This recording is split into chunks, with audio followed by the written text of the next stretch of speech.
bu yüzlük kvadratdır. Ədədlər belə düzülür. 1-dən 10-a qədər, 11-dən 20-yə qədər, 21-dən 30-a, 31-dən 40-a qədər.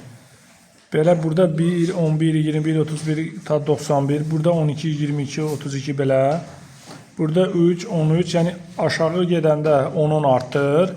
Sağa gedəndə 1-1 artır. Sola gedəndə 1-1 azalır. Yuxarı gedəndə də 10-10 azalır. Yaxşı. İndi mən barmağımı qoyacağım. Sən ədədləri bir-bir yazacaqsan. Yaxşı mı? Buradakı ədəd tap. Buradakı ədəd.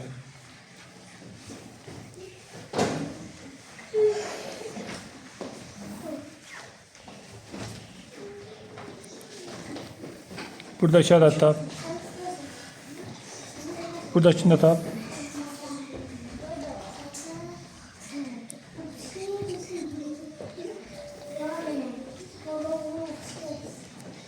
Oğuzhan. Buradakı ədədə tap. Buradakı.